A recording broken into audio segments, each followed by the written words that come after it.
Hello and welcome to the Indieboids Development Podcast, a game development log of an indie game development project. I'm Casey. I'm Amanda. And I'm Alex. And it's Season 2.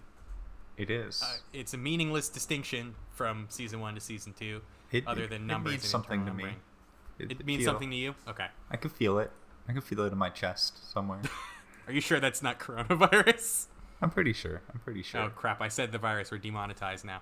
That's okay. We're a podcast. We're not. We're already demonetized. I demonetized your YouTube video. As much as I want us to be on YouTube, I've proven myself to be too lazy to put ourselves on YouTube. Okay, so we're fine then. We're fine. Demonetize your YouTube video. Yeah. Okay. But we're back. We are back. We took 2 weeks off. It's true. And then from the podcast, we took like 4 weeks off. It's true. But we're back now. Back now. It's round 2. I'm gonna finish the game. Instead of being a demo, it will be a full release. Yes. And we'll hopefully be in itch bundles. And instead of being a class project, it is just now an independent project. It's an indie game. It is an indie game. Period. It was already an indie game. But now it's just now. But it was an indie demo. Now it's an indie game. Yeah. The demo was a game. It was a school just a demo game. of a game. Yeah. Right. But now we're free. We're putting ourselves in itch bundles. Hopefully. You say that like we're actively doing it. Well, I will eventually actively do it when I figure out how. We are award-winning. The game is award-winning. We do have an award-winning demo. It is an award-winning demo, which would translate hopefully to an award-winning game. But it is an award-winning demo. It won the Sammy Showcase World Building Award for excellence in environmental storytelling. Fancy. Thanks goes out to the narrative team leader for what won the award. The bulk of the work really in actually like coming up with it was her, not me. I mean, it was a collaborative effort.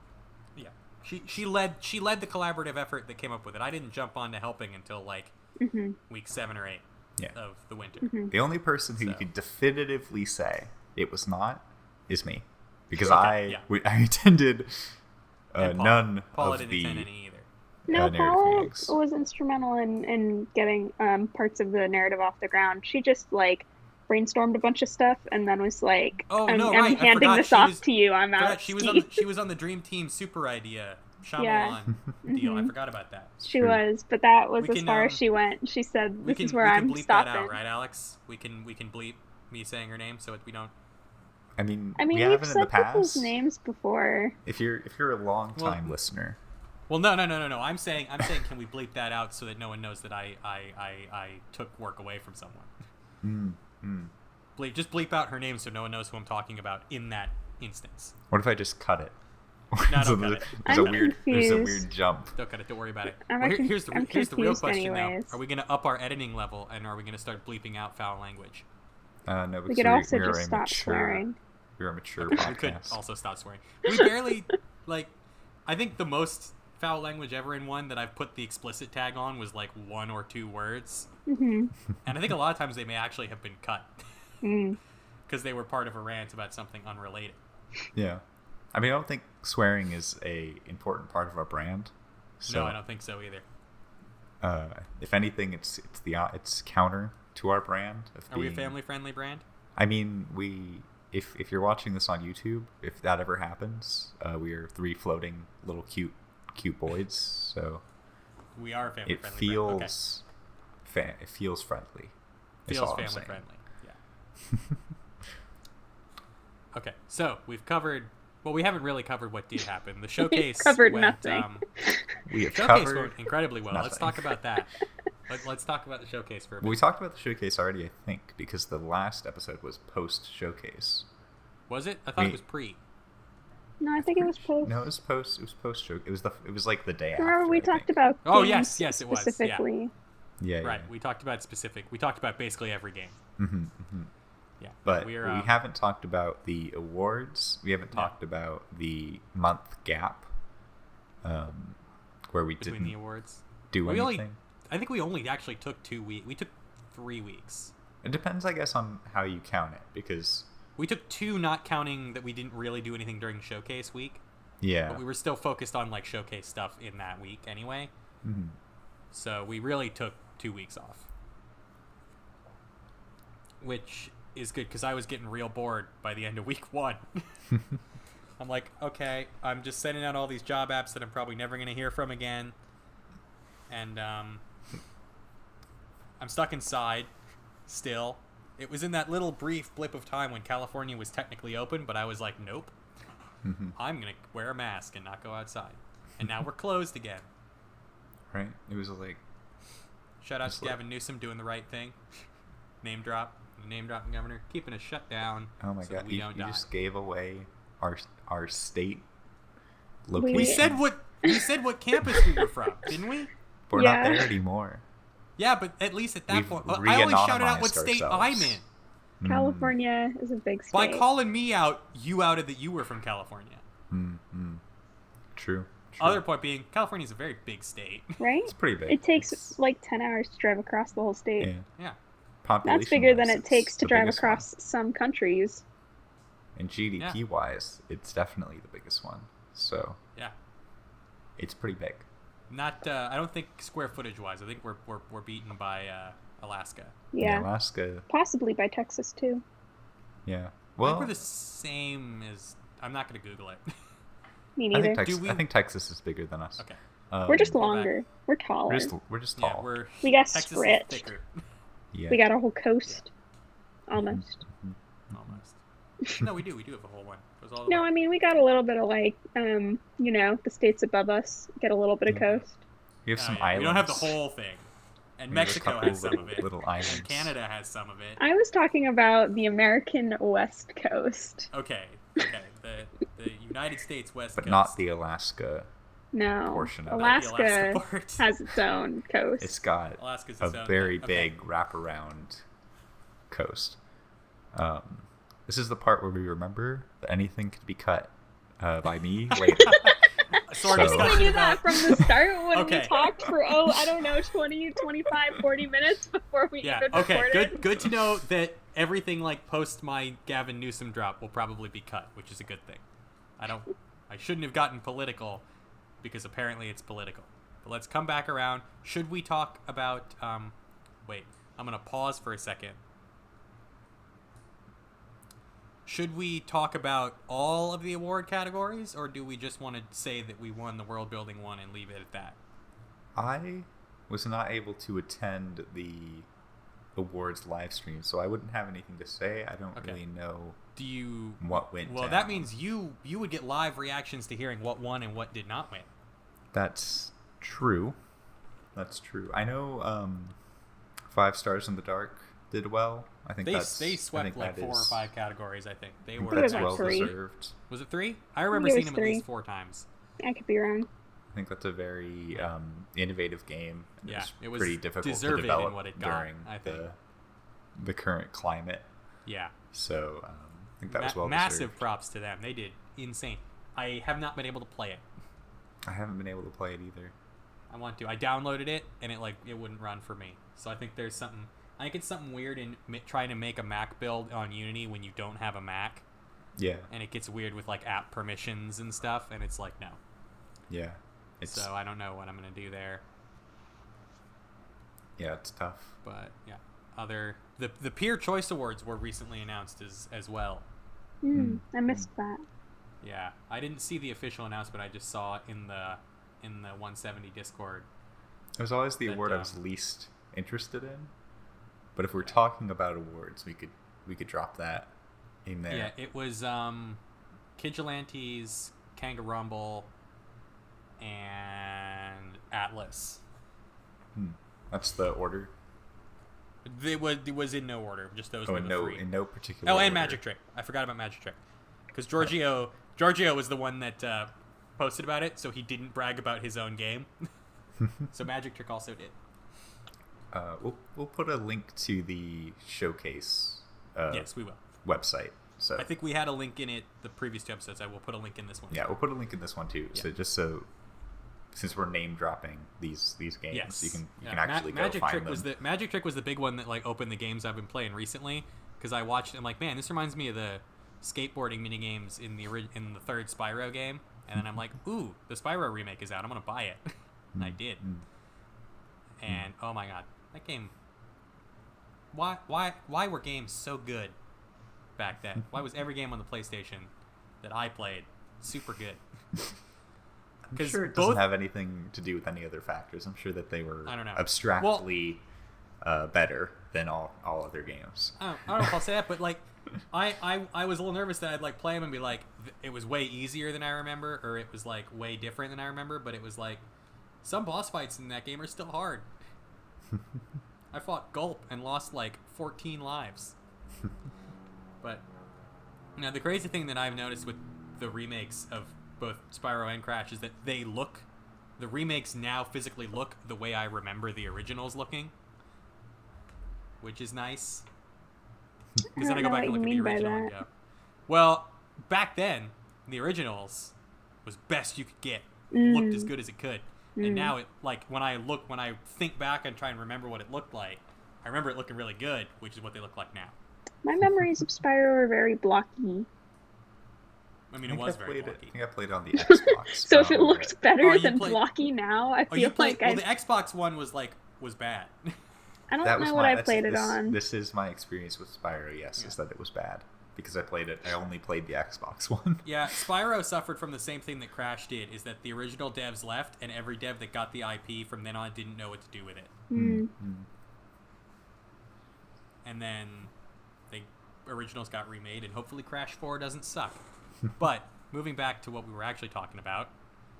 Yeah, so awards happened. I don't think they were ever a really big focus for our team in particular. No. Like, obviously, we're very happy to have been recognized in the award ceremony, and we're definitely to put the little award graphic onto our itch page and probably even onto our our main menu screen in the game. But I think it was never really like the goal. Like, we weren't really like developing a game in order to have it be in the award ceremony. No, we were making one to be fun, and the fun side effect of that was that it would win awards. Have you gotten the judge feedback yet? I have Alex? not. I have not. I've been looking for it because that's what I care about. Is I want to know that's what they I care thought about too. We'll talk about that in 2 weeks on the next episode. We might want to like email Tad. We might want to. Maybe I can drop in there. Hey, check your LinkedIn. Can you add us on LinkedIn? Yeah, email Tad and also say, can you add us on LinkedIn? P.S. I'm guessing you don't use LinkedIn very often, because otherwise, obviously, you would have connected with us. But no, I mean, please, Tad, would be great, because I just that raw connection, just be like, hi. If you're listening right now, Tad, check your LinkedIn. Yeah, if you're listening too, check your LinkedIn. I would love to connect there and be able to flash your name on my Blizzard apps. That would be really nice. Real good. Real good.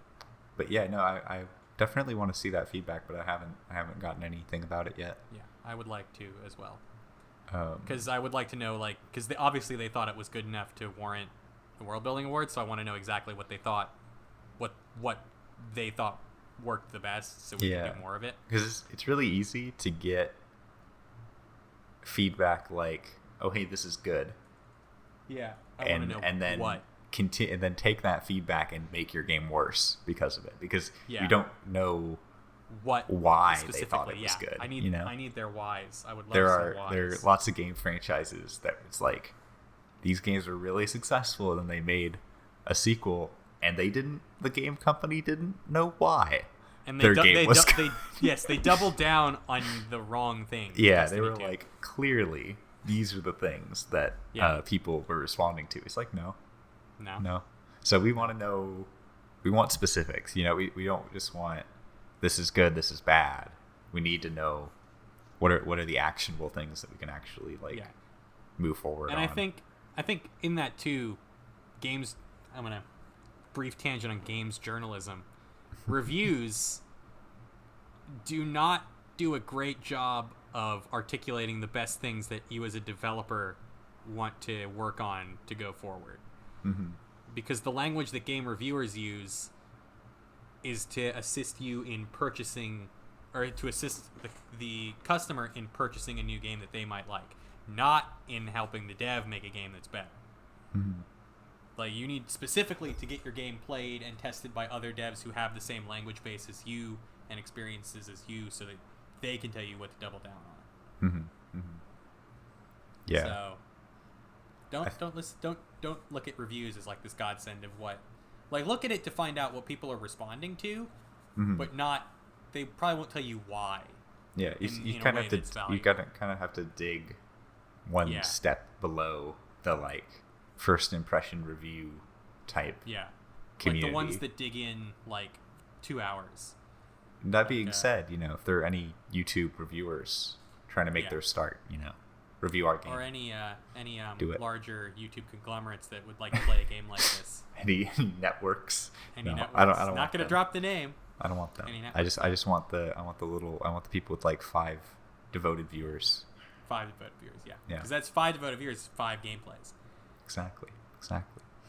But yeah, that is a bit of a tangent, but I think it is a valuable one. I had a different comment immediately following that, but I've forgotten it now.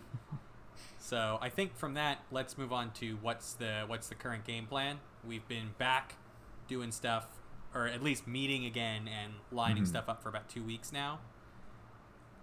Yeah, and so we have a deadline of getting a lot of work done in the next 4. So now we spent a week kind of getting back into the groove, scheduling meetings, getting everybody on the same page. We spent a week going and really ironing out exactly what our tasks are, and now we're digging into doing them. So hopefully from that point on, we can really get into actually doing things. I think and it's maybe not... programmers might want to meet again to actually talk about more stuff to do, because last time we were still cleaning stuff up. Yeah, so we might want to jump into something on like Saturday or Sunday and just be like take a couple hours to iron out what we want to do going forward, because we didn't really do that yesterday. Yeah, it's not a seamless transition, definitely. There's been some, but by doing it now, it means that should we jump into a second game, we've got that locked down. There's no need to change when meetings are. Just what they're about becomes vastly different. So, and also, I think people's level of not their level of commitment, but their level of availability is different. And also, we're a smaller team now. Up. In many cases, that level of availability is up. Yeah, but it varies, Yeah. And it's much more in flux going forward, Like, if something... it changes the priority system for a lot of people, like, people aren't necessarily... This isn't necessarily a top priority in the same way that it was when it was, I'm doing this so I can graduate, Yeah. It's like, well, now I'm just working for free for my own enjoyment, but that makes it a lower priority in people's lives, Like, if somebody gets work, we're not going to be like, they're obviously gonna, but you got work, but what about Indieboids? Like, you better we're not meet gonna your do deadlines. Like, no, it's like a very different environment, because we're doing it for our own, self-fulfillment and creative outlet. Yeah. As much as I would like to do it for a little bit of cash, I much prefer the fact that by doing it, I have more stuff in my portfolio so that I can 6 months from now maybe actually get a job. Yeah, but because I am not optimistic about the work that I have being enough to get me anything. Yeah, even beyond that though, it's like obviously it has practical value for us as like people who want to break into the industry of like building a portfolio, especially, and for artists too, like Amanda, I'm sure you you're glad to have more art that you can show people, but also it's just like, it's nice to have the outlet, like we're all people who chose to go into the game design field. We obviously all value creative pursuits, there's an inherent value to having something that you're creating, especially now when we're all looking for work, if you just spend all your time looking for work and you're not making anything, like you're not producing value, it's demoralizing, you know? So it's like, it's nice to have the outlet just in the abstract, even if no one plays it, you know. It's just nice to have the something that you can and the connections and go, too, like it's a good way to keep in contact with the people, you know, especially with everything going on, the fact that you can't go out, you can't do things. So having as much as I love my family, I've been stuck in a house with them, unable to leave and go out and do stuff for the last 4 months. And it does not look like that will be changing anytime soon. So the ability to go and like know that 4 times a week I can be on a call with people I like to talk to and like to spend time with, and also get something done that could help me get a job, is to me at least the ideal way to spend most of the time. Because it's that, taking a couple hours every week or so to fill out fresh apps, because doing it every day is just like I've been bulking them up and doing them in batches, just because it's less like aggravating for me.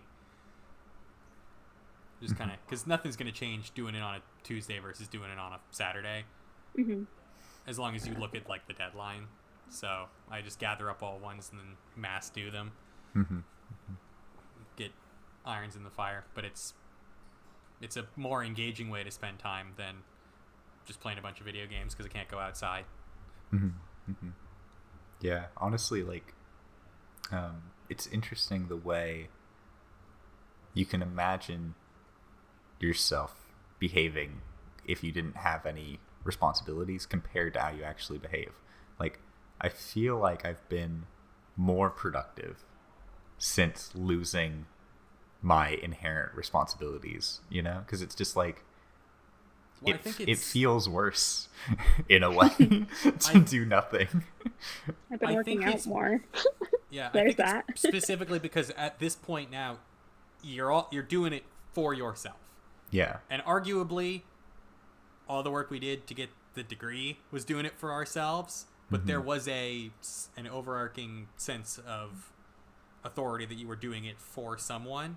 Right now, we're in that point where none of us are homeless,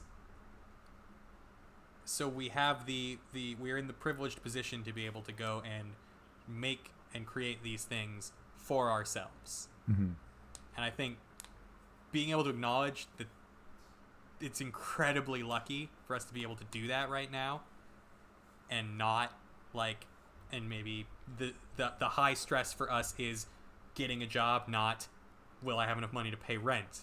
Will I have enough money if I get sick to manage it? Will I be able to provide for people that matter to me? Those are stresses that for a lot of people right now are a lot more important. And to me, a lot of times looking at it and going, I kind of feel bad that the things that are most stressful to me are so minor and unimportant. And they're stressful, yes, but in a much different context. Yeah, and I think that is, you know, I think it's fair, you know, like we have I think all of us on this team have like happened upon or were born into situations in which like we could do this, you know. A lot of people couldn't just be like, I'm going to devote a bunch of time to make a video game and it will make no money, you know. It's like a lot of people can't do that. And I really wish there was a way in games for people to do that beyond jams. For there to be some way for people to be like, that otherwise wouldn't have the resources or the time to do it, would be able to be like, here's like, the games industry needs just more grants than it gives out now. Because if you could go and be a fresh team and be like, I want a grant so that I can work on a game for 6 months, so that you don't have to worry about money for those 6 months, you can work on the game, would be great. But that is not always the case. And even in the university setting, tough to get grants like that. Mm-hmm. So we should, for me at least, putting basically everything that I have right now into this is, I guess it's a way to not to not think about everything else that's going on right now. And even then, it's privileged to be able to not think about what's going on right now sometimes. Mm-hmm. And arguably, it is good for my mental health to not think about what's going on all the time. But it is also difficult not to. Mm-hmm. Mm-hmm. After that downer, let's talk about where we're headed, what new stuff we're gonna do in Mobius, because was not said at the head of the podcast. Still working on Mobius, at least for the next 4 or 5 weeks. Mm-hmm. So you've got it's a pretty soft, but I feel like for me personally, also a pretty set August 31st deadline for. I agree with that. We're done. We're gonna move on. Yeah, we're because gonna I feel see like what's next. At that point, if we're not done, we're like making. We're in a rut, basically. Something has happened. Gone in a rut. You know, yeah. and we need to reassess. Yeah, what we're doing. Our game is not scoped to take that long to make. Yeah. Like if we had a high scope game, I would totally be fine pushing it a couple more months. But Mm-hmm. It is mostly done. So anything that we don't get done in 4 weeks we'd be in a rut unless it's a serious game breaking bug. So yeah. I think that I agree. I think we even, like on our current schedule, we only go 2 weeks into August. Yeah. But I do think our ideas are out of scope for our timeline in terms of all the things we would want to improve, you know? Yeah, like I don't think agree with you. all the improvements that we've talked about are going to make it into the game, and I think that is okay. Like I think there is a point at which it's playable, it's done, people enjoy it, and just as creators, like we want to make something new, and I think that's okay. We don't have to feel ashamed that all of our ideas didn't make it in. Yeah, it's the first I think all of us, the first like large scale, longer than a couple weeks or a couple months project that we've worked on. So, and it's won an award. I'm proud of it now. I definitely want to cap off the narrative and resolve the last little bit, and I think that about 4 or 5 more weeks would probably be where I'm going. I think at this point I wouldn't want to call it being burnt out on it, because working on I wouldn't be burnt out on it. I feel like I would have fresh ideas, but knowing, like, a big part of creating something and producing something that takes a long time is knowing when to stop working on it, is knowing when, like, your little tiny changes are starting to be more for you than for it. Mm-hmm. Yeah, and I think we're in a good position because it's out there already. Yeah. You know, like, I would hate to work on a project I know this is how it is in industry, but I think it's not my personal way that I like to work, to be working on a project for a year or over a year, but and not have any part of it released yet. Just like, is it ready? You know, but I think we have released what we have. So I think that's a scope thing too. I think, like, if it was a massive scoped game and you were only working on it for a year, you probably wouldn't feel that way. Mm-hmm. Like if it was a Witcher level game, after a year, maybe Velen is done after a year. I don't know what their structure was. I don't know what their deal is. I'm like 16 hours in and I haven't left Velen yet, so I don't know how it was assembled, but I feel like I wouldn't say like that I would be bummed that none of it was out yet, or none of it was shown and released yet, because hardly any of it is done. But I think with a game like this, yes, we're definitely happy it's out. And games that can go into early access, alpha, beta, because they're not wholly narrative based, so you can add mechanics and stuff on as you go in early access. it would definitely say it would feel good to have something out sooner. And it's like these are tools in the tool belt of independent developers, right? It's like we, as independent developers, like our dirty laundry is out there, you know, like we are not in a position where we can hide all the crimes, you know. It's like we are entirely open to feedback from the community. We're entirely like we are fully on display and open to criticism because we just don't we don't have the resources to not accept that criticism. And I think even at the high end you want to accept that criticism, because I've seen there are recent examples where not listening to that community feedback and criticism has made a worse project, and then suddenly listening to a significant amount of that community result and feedback has resulted in a significantly higher quality product in the long run. I think also we're already feeling the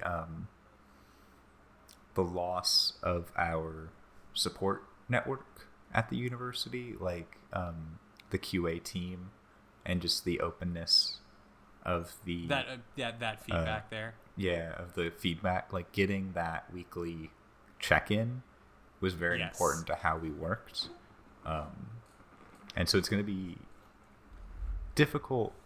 Like, not necessarily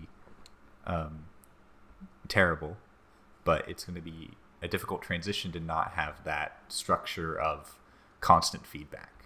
You know, like we're going to have to sort of seek out feedback for ourselves. Yeah, I was about to say, not to say we can't go and be like, hey, Tad, can you play it again, please? Yeah. That'd be great. I'd love that. And I think we should. I think when we have 3 implemented, we should send it to Tad. And we still have access to the TikTok developers, not the app, the app, not the social network the full name of the game. TikTok, a tale for two. Yeah, I could have just said that. That's the easiest way, but it's okay. We have access to them.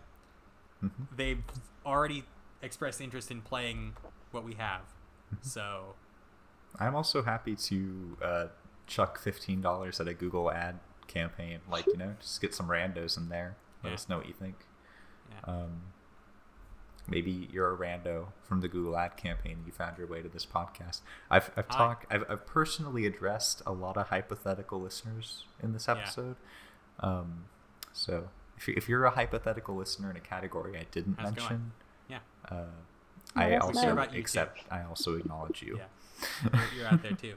There's so many hypothetical categories. So many hypothetical categories. We just don't have the time. Possibly cover them all. Yeah. But I think we've spent a lot of time, like, me talking about the thought process of the new goals, but not actually what they are. Yes. Yeah. So I think overall the big one we've talked about is finishing loop 3. Yeah, which is, and right now we have a very solid structure of what that looks like and how that's going to work. It's all about kind of getting boots on the ground for it now. So generating all of this, all of the game spaces we need, getting areas concepted out, place things around, wrapping up the narrative, which I think is being done quite well. It's all about kind of producing what that narrative is, because we know the path it's going to take. We just have to create the hard physical stuff now, and then wrapping that up. And obviously we don't want to spoil what it's going to be, so we're not going to dig too much into it. But I think ideation for loop 3 is pretty solid, and it's all about implementation now. And I think the same goes for that density puzzle revamp. The ideation is really solid for it. It's all about the implementation, those are the 2 things that I think are most likely to make it in the next 4 weeks. The third thing that I think we want to dive more into is the thing that I think the least likely to make it, because we don't really have a good idea of what we want to do with it, is revamping our player buy-in right at the beginning of the game in a major way instead of a minor way. I think doing something to it is going to happen, but doing something on the scale that we've talked about feels more unlikely to me. Especially because the more we do, the more testing it will require, the more back we'll have to go. and I'm less enthused by that than I am by the other two things going. We can get them into a testable state by the end of the week, I think. Yeah. It's interesting, like, obviously we'll talk more about this in our meetings, but for me, I think that of those three things that we just discussed, like revamping the density puzzle, which is an established puzzle that's been in the game since pretty much the beginning, finishing the last level, and revamping the tutorial, I would pick tutorial and space in terms of what we should work on first. But just because I think tutorials are so important to the player experience, because they are the first thing that you see as a player. That's why I didn't say that I don't think anything. What I specifically was focusing on is that things on the scale that we're going to, I'm less enthused about than we could go very quickly and test. Like, we don't have to jump to another gameplay segment. We instead could jump to what if just a little bit more in that space to solve that problem. Just do like a very quick bare minimum change this week and see what kind of feedback that gets from someone who's never played it before. Before we go to requiring gameplay to do it. Because I think fixing that first loop gameplay and finishing loop 3 is more important, because in all the playtests that I see, I feel that the only puzzle that I'm seeing people play where they still get relatively aggravated and they start to not have as much fun is that density tower. And I feel that bringing it in line with the philosophy of our other puzzles, where what you have to do is clear, and like, but doing it is a little bit more I don't want to say more difficult, because it is currently very clear what you have to do, but making the execution even simpler, whereas figuring out what you have to do is still a little bit more difficult. And I feel like the proposed change that we have fits in with feedback that we get just in gameplay of what the first thoughts people have are when they encounter elements of the puzzle. Because a lot of times people encounter it and they go, oh, I have to mix things, not layer things. And while yes, you do have to layer things, I think mixing things feels cool, and it brings a level up. But if you think that the tutorial is more important, I can see that if I'm the only one that thinks that the tower revamp would be more important than the tutorial. I just think that the problem that we're trying to solve with the bigger tutorial, we're trying to fix a hole in a leaky bucket with like another bucket instead of duct tape. Yeah, I think there's a lot of things that we want people to get out of the tutorial that currently they get none of, which implies that it's something that needs like a big solution. But definitely this is not the place to make that decision. It's just sort of a discussion about the pros and cons. Yeah, maybe that Monday design meeting is more of that, because I think that we're very settled on what we want Loop 3 to be and what we would want that tower revamp to be. From at least from what I've gleaned from our meetings. So the big last thing to talk about would be, can we figure out what we want to do with that space? And if we can't, I think we definitely want to go. I don't think we can afford in week 4 still not knowing what we want to do with it. Is kind of the point I'm trying to make, is that maybe we take a little bit more time to try and figure out what we want to do, but if we can't like settle on something, then we move to simpler changes and test them instead of like trying to go for a big thing. Because it would basically be, what it seems to me is, I don't think we should we've already like designed every puzzle. I don't think we should design another one, because then that would push us over scope significantly.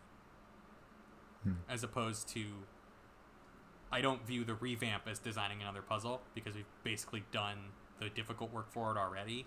It's just kind of changing the way it's presented.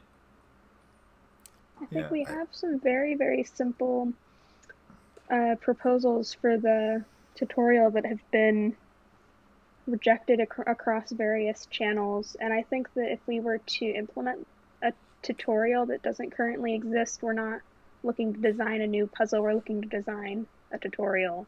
And I think a lot of ideas that we've kicked around work on, some of the aspects that we're looking for, which is either getting people to recognize that they're in different worlds, or communicate, or just teach them the point and click and drag mechanics. We have a lot of solutions that could easily do one or two of those things, and we don't have our Goldilocks solution yet. And I don't know if we'll reach one. I think what you're saying is that you don't think we'll reach a perfect tutorial, and I think that I would still rather update a tutorial that teaches the player a couple of the things we're trying to, and is really simple, than leaving it the same. But yeah, it's hard to order priority on these 3 tasks because they all feel quite important. Yeah. Well, I think the major Loop 3 is the top priority. Yeah, it's order priority on the other 2 major tasks, and what we want to do with them. And I personally think that we probably could do both those 2 major tasks if we went and said, I think what we're trying to get out of the tutorial is everyone pitched for the tutorial has a different idea of what they want it to do. Because I came and presented the idea that it might need to be driven by just saying that we need to make sure that people are aware that they're in a different space right away. Because I don't think we need to tutorialize the click and drag. I don't think we need to tutorialize the communication as much, because the first 2 puzzles do that. What I'm saying the most important thing that is lacking from our introductory experience right now is making the player aware, the 2 players aware that the spaces and localities that they're in are different. And I think that's the highest priority for what the tutorial elements we're changing needs well, to I do. think that we've had the same conversation so many times, but I think that that issue is the same issue with every proposal that Amanda has made, which is not to say anything bad about Amanda. I think they're all good proposals in the abstract, but they all share the issue of, if we don't tutorialize communication before introducing differences in the world, the players haven't been incentivized to mention them. And if you could have a player playing Dark Souls and a player playing Cuphead, and if they don't share any words, they would never know. Well, it doesn't matter how different the worlds are if the players aren't communicating what they're seeing. I will say my counter argument to that currently is that we have those intro slides. The thought process of the player that I'm currently thinking about is, we have the intro slides that tell you your environments are going to be different. Describe them to your other player. We tell them explicitly to do that. Then we drop them into an environment and they do that. However, they do that and the feedback is, I have the same thing that you do. That immediately shuts that down, and then it never kind of makes its way back up. Yeah. So I think the problem is less making sure that they communicate, but making sure that right out the gate, when they do that, the feedback that they get from the other player is, oh, I don't have that. I have this.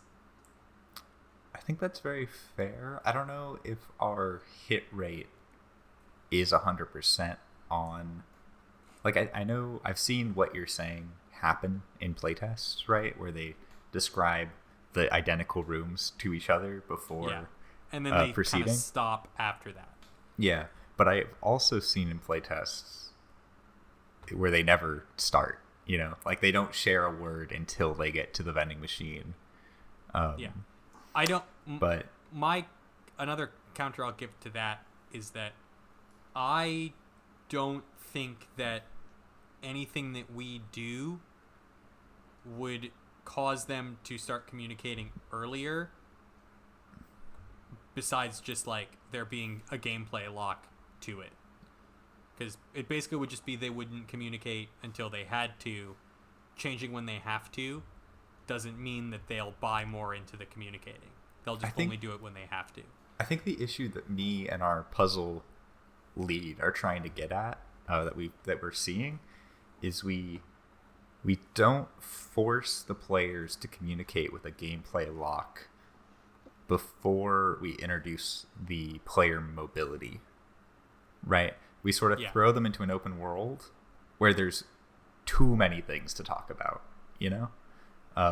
Like you see players rush off to the monitor and they're like, tea is the same density as water. And, you know, it's just, there's a lot of information once you get to the lobby. And if you haven't been primed, I think that it can sort of hit you a bit too hard. Okay, like, you're running around, there's all these different things. You know, you could go to the density puzzle before you go to the vending machine. I've seen people do that. That's why I think me and Kelly are saying establish communication before giving people movement. But no, in terms of how to do that, I see we that don't now. really know yet. I think I had considered that. So now that I think about that, and I realize that some of our hints are very lean toward the current density puzzle, and I thought just in the last 10 seconds that revamp probably is a lot more work than I think it will be right now. Yeah, I think you are correct that that tutorial probably should take a higher priority.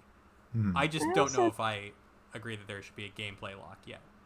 I also don't think the tutorial needs to solve every single problem we think it needs to solve. I think it just needs to solve the most problematic of the problems.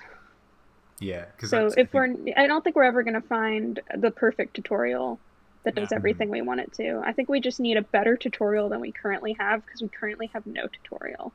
Yeah, I think we have like a tacit tutorial where it's like it exists in the gameplay, but it's not explicit. I think if we provide something for the players that isn't complicated to figure out, but that requires it could even be like explicit. Like we're trying to make it so that they implicitly communicate. I don't think there's a problem with presenting them with a set of with like what they have, and then going out of in meta saying, tell the other person about this. I don't think that there's a core problem in what is clearly a tutorial setting having meta dialogue like that. Yeah, obviously this is something we'll talk about soon. Our puzzle meetings are before our jam meetings, so I think we will have time.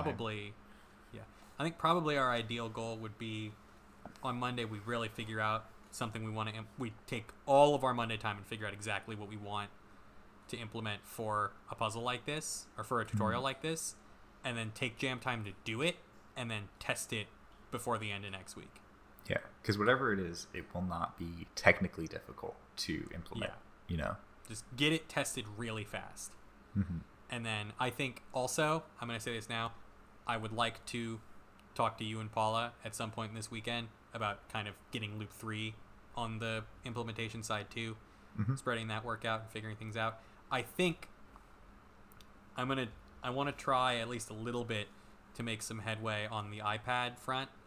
And what I think I might do is open a fresh Unity project and like drag just the bare minimum to get one scene running over, and then slowly kind of like reassemble the game until I find the thing that breaks. Because again, I have no clue what order it goes through the scripts, but I know it finds a certain script that we have, attempts to compile it, and fails. So I think if I manage to track that down, we'll be good on that front. Yeah, I think that's a worthwhile endeavor, even if we don't succeed in having an iPad build by the end of August. I think that it's like a valuable learning experience for us. I think, I've come to terms with the fact that I have to like literally tear the game apart and put it back together piece by piece, in terms of like its functionality to get it to work. We could talk more about porting basically our game to iPad in the next podcast. Yeah, and I think we could talk a little bit about the detail. This just you and I, not on a podcast. It's true. not now. Yeah, I think that we're good. I think we did I think that wraps up everything that we wanted to discuss. Thinking about our itinerary, I think we did it. I think we're back. I think we did do it. The new zone, the new mode. We're in some things are new, some things are depressingly old at this point, but we're still chugging along. We're still gonna make something cool. We'll be back in 2 weeks to tell you if we fell apart. It's just like the beginning of season before. 1. Yeah, you know, it's like worst case scenario, we'll have an episode out to tell you how on fire we are. Yeah. But hopefully we won't be. Hey, wildfire season is coming. We could very well be literally on fire. True. So there's not enough trees here for that.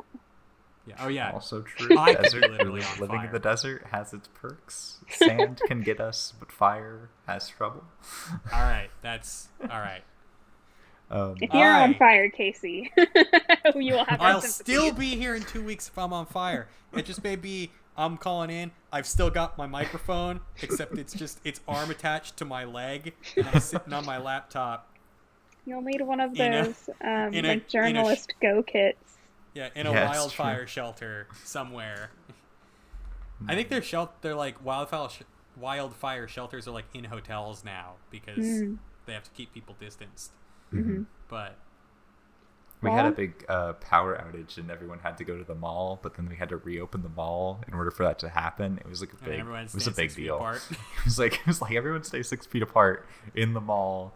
Wear masks. We don't want you to die of heat stroke. We also don't want to spread Rona. So like emergency shelter is available, but also don't use it. Wear a mask. Yep. But all right.